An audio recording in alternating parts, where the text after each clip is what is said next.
Hey guys, I welcome you all to GS and law. आज हम IPC के chapter 3 को देखेंगे और इसमें पनिशमेंट से रिलेटेड सेक्शन 53 से 64 को कवर करेंगे। आइए देखते हैं कि इन प्रोविजंस में क्या दिया हुआ है। सबसे पहले है सेक्शन 53, जिसमें पनिशमेंट्स की डेफिनेशन दी गई है। मतलब आईपीसी के अंतर्गत कौन कौन सी पनिशमेंट्स हैं, इनके बारे में दिया गया है। इसमें से पहली है डेथ, उसके बाद इम्प्रिजनमेंट फॉर लाइफ। अब फोर्थ पैरा के हिसाब से इम्प्रिजनमेंट दो तरीके की हो सकती है, एक रिग्रेस और एक सिंपल। अब कई सारी मूवीज में आपने देखा होगा कि जेल में रहने के दौरान लोगों को काम करना होता है। ऐसे इम्प्रिजनमेंट को हम रिग्रेस इम्प्रिजनमेंट कहते हैं, क्योंकि यहाँ पर इम्प्रिजनमेंट के अलावा आपको हार्ड लेबर भी करना होता है। सेकेंड टाइप की इम्प्रिजनमेंट सिंपल हो सकती है। अच्छा, एक चीज और ध्यान रखिएगा कि ये जो लेबर होता है बाय द कन्विक्ट्स, इस लेबर के लिए इनको पैसा भी मिलता है। इस चीज को ध्यान रखिएगा कि rigorous imprisonment is an exception to right against forced labour. अब इम्प्रिजनमेंट ही आपकी लिबर्टी पे एक्सेप्शन है, ऐसे ही राइट अगेंस्ट फोर्स्ड लेबर का रिग्रेस इम्प्रिजनमेंट एक्सेप्शन है। इसके अलावा आईपीसी के तहत आपकी प्रॉपर्टी को फोरफीचर किया जा सकता है, यानी कि आपने अगर कोई ऐसा ऑफेंस किया है जिससे प्रॉपर्टी का नुकसान हुआ है, तो सरकार आपकी प्रॉपर्टी को बेच के उस नुकसान का भरपाया कर सकती है। सिक्स्थ टाइप की पनिशमेंट है फाइन। अब यहाँ पर लिखा तो हुआ है सिक्सली, लेकिन इनमें से एक पनिशमेंट रिपील हो गई है और इसी वजह से अब 5 टाइप्स ऑफ पनिशमेंट हैं अंडर आईपीसी, जिसपे इम्प्रिजनमेंट दो तरीके की हो सकती हैं। इसके बाद आता है सेक्शन 53A। अब देखिए, सेक्शन 53 में टाइप्स ऑफ पनिशमेंट में पहले ट्रांसपोर्टेशन भी एक तरीके की पनिशमेंट थी। मतलब लोगों को सिविलाइजेशन से दूर किसी बीहड़ इलाके में भेज दिया जाता था। फॉर एग्जाम्पल, अंडमान निकोबार की सेल्यूलर जेल। इस बारे में आपने पढ़ा होगा कि वीर सावरकर को अंडमान की सेल्यूलर जेल में भेजा गया था। अब ट्रांसपोर्टेशन की डेफिनेशन को तो रिपील कर दिया गया, लेकिन सेक्शन 53A ऐड किया गया, जिसके हिसाब से अगर किसी भी लॉ में अगर ये फ्रेज लिखा हुआ है ट्रांसपोर्टेशन फॉर लाइफ, तो उसको इम्प्रिजनमेंट फॉर लाइफ समझा जाएगा। इसके बाद इसी के सब क्लॉज 2 में रेट्रोस्पेक्टिव इफेक्ट की बात की गई है। मतलब जिस समय पे सेक्शन 53A लाया गया, उस समय पे जिन लोगों को ट्रांसपोर्टेशन की सेंटेंस मिली थी, उनसे कैसे डील किया जाएगा। तो क्लॉज 2 के हिसाब से यदि सीआरपीसी 1955 आने से पहले किसी व्यक्ति को कुछ समय के लिए ट्रांसपोर्टेशन पे भेजा गया है, तो उसको इस तरीके से ट्रीट किया जाएगा जैसे कि उसको रिग्रेस इम्प्रिजनमेंट मिली हो। मतलब सीआरपीसी 1955 आने से पहले जिन लोगों को ट्रांसपोर्टेशन की पनिशमेंट मिली थी और अभी भी वो लोग जेल में हैं, उनकी पनिशमेंट को मॉडिफाई करके रिग्रेस इम्प्रिजनमेंट कर दिया गया फॉर द सेम टर्म।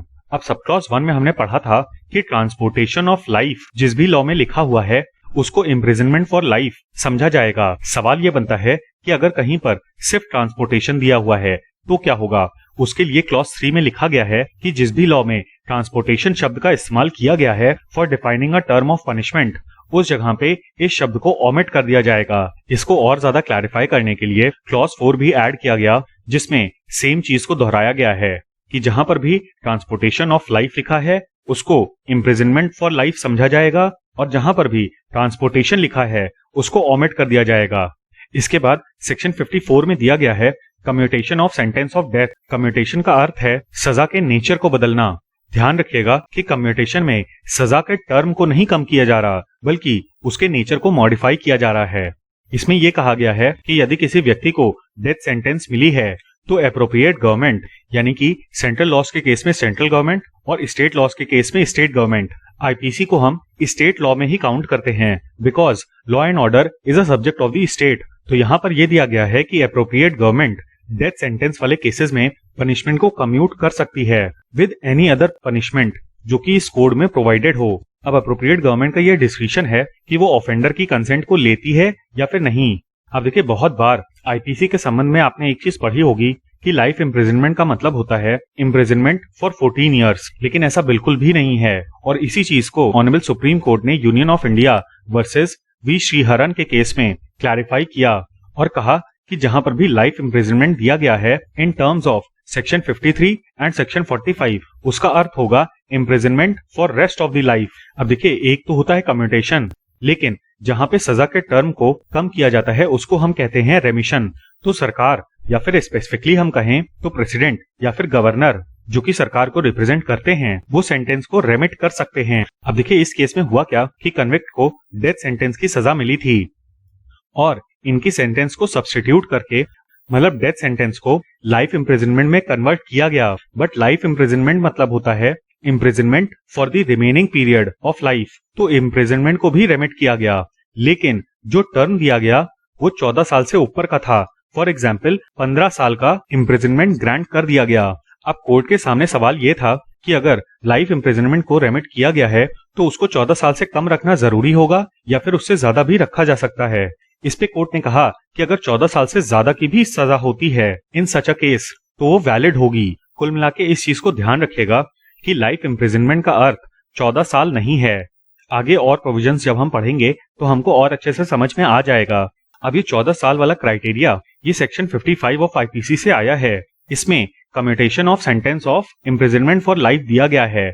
इसी प्रोविजन को मिस इंटरप्रेट करके लोग ये कंक्लूजन निकाल लेते हैं कि इम्प्रिजनमेंट ऑफ लाइफ मतलब 14 इयर्स, जबकि यहाँ पे दिया गया है कि इम्प्रिजनमेंट ऑफ लाइफ का अगर आप कम्यूटेशन कर रहे हैं तो कन्विक्ट को आप 14 साल से ज्यादा की सजा नहीं दे सकते। अब इस कॉन्सेप्ट को बहुत ही ध्यान से समझने की कोशिश करिएगा। सबसे पहले तो ये जानिए कि यहाँ पर रेमिशन की बजाय कम्यूटेशन क्यों लिखा है। टाइप्स ऑफ पनिशमेंट्स में हमने पढ़ा था कि 5 तरीके के पनिशमेंट होती हैं, जिसमें इम्प्रिजनमेंट फॉर लाइफ अलग है और इम्प्रिजनमेंट अलग है। ऐसे में रेमिशन शब्द नहीं इस्तेमाल हो सकता था, बिकॉज यहाँ पर नेचर ऑफ पनिशमेंट चेंज हो रहा है, या फिर हम कहें टाइप ऑफ पनिशमेंट चेंज हो रही है, और इसी वजह से यहाँ पर कम्यूटेशन शब्द इस्तेमाल किया गया है। और इसके लिए लिखा हुआ है कि इम्प्रिजनमेंट फॉर लाइफ को अगर कम्यूट किया जाएगा और उस व्यक्ति को इम्प्रिजनमेंट दिया जाएगा तो वो इम्प्रिजनमेंट 14 साल से ज्यादा का नहीं हो सकता। अब देखिए इस केस में डेथ सेंटेंस को सब्स्टिट्यूट करके उस व्यक्ति को इम्प्रिजनमेंट दी गई थी, और मैंने आपको बताया था कि यहाँ पर कम्यूटेशन और रेमिशन दोनों ही हुआ है। अब इस केस में डेथ सेंटेंस को सब्स्टिट्यूट करके इम्प्रिजनमेंट दी गई है। ऐसा नहीं है कि ओरिजिनली इनको इम्प्रिजनमेंट फॉर लाइफ मिला था, बल्कि ओरिजिनली इनको डेथ सेंटेंस मिली थी और उसको सब्स्टिट्यूट किया गया है। ऐसे में ये 14 साल वाला क्राइटेरिया अप्लाई नहीं होगा।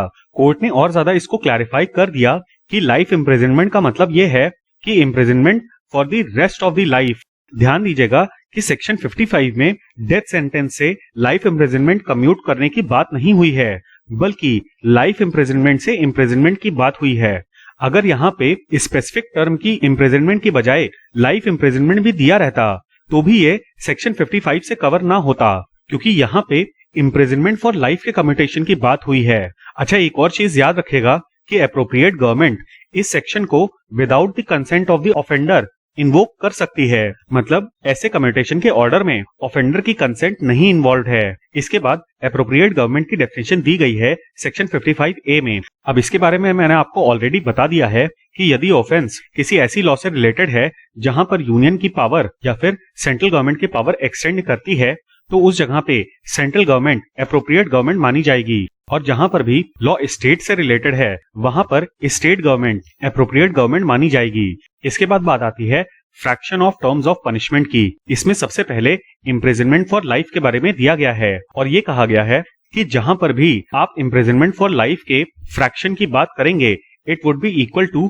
20 ईयर्स। फ्रैक्शन का सिंपल सा अर्थ है पार्ट ऑफ द होल। जैसे आप मैथ्स में फ्रैक्शंस पढ़ते थे वही चीज यहाँ पर है। तो इम्प्रिजनमेंट फॉर लाइफ का जो भी फ्रैक्शन होगा it would be equal to 20 years. अब देखिए ये चीज पहली बार नहीं है कि लाइफ इम्प्रिजनमेंट को 14 साल या फिर 20 साल मिस इंटरप्रेट किया गया हो, बल्कि Mohammed Arif versus supreme court of India वाले केस में भी यही चीज हुई थी। इसमें ऑनरेबल सुप्रीम कोर्ट ने कहा कि जहां पर कन्विक्ट को 13.5 साल की सजा हो चुकी है वहां पर यह नहीं माना जा सकता कि वो इम्प्रिजनमेंट फॉर लाइफ की सजा काट चुके हैं, और ना ही ये कहा जा सकता है कि उनके डेथ सेंटेंस को लाइफ इम्प्रिजनमेंट में कन्वर्ट कर दिया गया।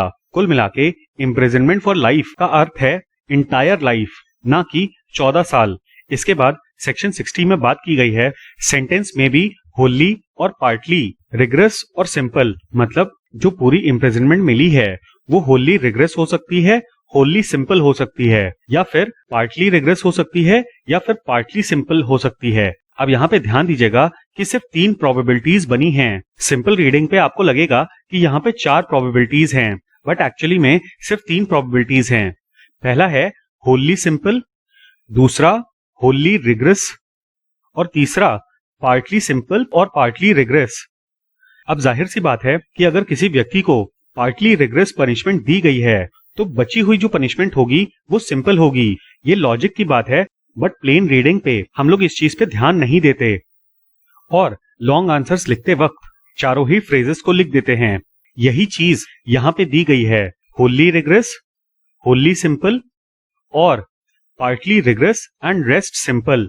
अच्छा, बीच में अगर कोई सेक्शंस छूट रहे हैं तो ये अंडरस्टूड होगा कि दे हैव बीन रिपील्ड। अब जैसे यहीं पे सेक्शन 61 और 62 रिपील हो चुके हैं, जबकि सेक्शन 63 में अमाउंट ऑफ फाइन की बात की गई है। यहाँ पे ये कहा गया है कि अगर किसी प्रोविजन में कोई अमाउंट ऑफ फाइन नहीं लिखा गया है तो उसके लिए अमाउंट ऑफ फाइन अनलिमिटेड हो सकता है, but it can not be excessive. मतलब कि कोर्ट कितना भी फाइन लगा सकती है, बट इसका ये मतलब कतई नहीं है कि वो जरूरत से ज्यादा फाइन लगा दे। ध्यान रखिएगा कि सेक्शन 63 उन्हीं प्रोविजंस पे अप्लाई होगा जहां पे फाइन का अमाउंट नहीं दिया गया है। अब देखिए, इस प्रोविजन पे एक और इशू आ जाता है कि अगर किसी प्रोविजन में सिर्फ मिनिमम अमाउंट ऑफ फाइन दिया हुआ है तो उसकी लिमिट क्या होगी। इसके ऊपर ऑनरेबल सुप्रीम कोर्ट ने Sharad Hiru Kolambe versus state of Maharashtra के केस में कहा कि यदि कोई ऐसा प्रोविजन है जहां पे सिर्फ मिनिमम अमाउंट ऑफ फाइन दिया गया है तो कोर्ट्स उसी मिनिमम अमाउंट को देखते हुए खुद को गाइड कर सकती हैं। फॉर एग्जाम्पल, मान लीजिए अगर किसी प्रोविजन में 100 रुपए के फाइन की बात की गई है कि मिनिमम आपके ऊपर 100 रुपए का फाइन लग सकता है। अब यहाँ पर अपर लिमिट कोई नहीं है, लेकिन फिर भी ऐसा नहीं होगा कि बिल्कुल ही डिस्प्रोपोर्शनेट फाइन लगा दिया जाए। पता चले मिनिमम 100 रुपए दिया गया है बट कोर्ट ने 1 लाख रुपए का फाइन लगा दिया। ऐसा नहीं होगा। कोर्ट को मिनिमम अमाउंट को देखते हुए खुद को गाइड करना होगा कि कितना फाइन लगाना एप्रोप्रिएट होगा। इसके बाद आता है सेक्शन 64, जिसमें फाइन के नॉन पेमेंट के लिए कितनी इम्प्रिजनमेंट हो सकती है इसके बारे में दिया गया है। अब इसमें हर तरीके का फाइन आएगा, चाहे उसके साथ इम्प्रिजनमेंट हो या फिर नहीं। हर एक तरीके के फाइन के बारे में यहाँ पर दिया गया है। इसके बारे में कोर्ट ने कहा है कि अगर नॉन पेमेंट ऑफ फाइन हुआ है तो कोर्ट ऑफेंडर को एडिशनल इम्प्रिजनमेंट दे सकती है। हाउएवर, ऐसा इम्प्रिजनमेंट ना तो उसकी सजा से ज्यादा होना चाहिए और ना ही उस टर्म से ज्यादा होना चाहिए जिसके लिए वो लायबल है। अब इसको ध्यान से समझने की कोशिश करिएगा। मान लीजिए किसी प्रोविजन में दिया गया है कि आपको या तो 1 साल की सजा होगी या फिर 1000 रुपए का जुर्माना लगेगा और या फिर दोनों ही। अब मान लीजिए कोर्ट ने आपको 1 ईयर का इम्प्रिजनमेंट और एडिशनली 1000 रुपए का फाइन लगाया और आप ये 1000 रुपए का फाइन नहीं भर पाए, तो कोर्ट जो आपको एडिशनल इम्प्रिजनमेंट देगी वो 1 साल से ज्यादा नहीं हो सकता। मतलब फाइन के नॉन पेमेंट के लिए आपको एडिशनली जो सजा मिलेगी वो 1 साल तक की ही होगी। अब सिमिलरली मान लीजिए कोर्ट ने आपके ऊपर सिर्फ 1000 रुपए का फाइन लगाया और कोई भी सजा नहीं दी, लेकिन फिर भी आपने ये फाइन जमा नहीं किया, तो भी आपको 1 साल से ज्यादा की सजा नहीं होगी। अब तीसरा सिनेरियो इसी में जान लीजिए। मान लीजिए प्रोविजन में ये लिखा हुआ है कि 1 साल तक की सजा हो सकती है, मतलब 1 साल से कम की भी सजा हो सकती है, और कोर्ट ने आपको 10 महीने की सजा सुनाई और साथ ही साथ आपके ऊपर 1000 रुपए का फाइन लगाया, बट आप ये फाइन नहीं भर पाए। अब ऐसे केस में कोर्ट ये भी कर सकती है कि यही 10 महीने का लिमिट रखे। इसीलिए यहाँ पर दिया गया है मे हैव बीन सेंटेंस्ड और to which he may be liable. मतलब कोर्ट अगर चाहे तो ये 1 साल का क्राइटेरिया भी ले सकती है और ये 10 महीने का भी क्राइटेरिया ले सकती है। तो ये था हमारा एनालिसिस सेक्शन 53 से 64 ऑफ आईपीसी का। उम्मीद है कि आपको ये वीडियो पसंद आया होगा। इस वीडियो का पीडीएफ आपको हमारे टेलीग्राम चैनल पे मिल जाएगा। और हाँ, please don't forget to like, share and subscribe. Thank you. जय हिंद।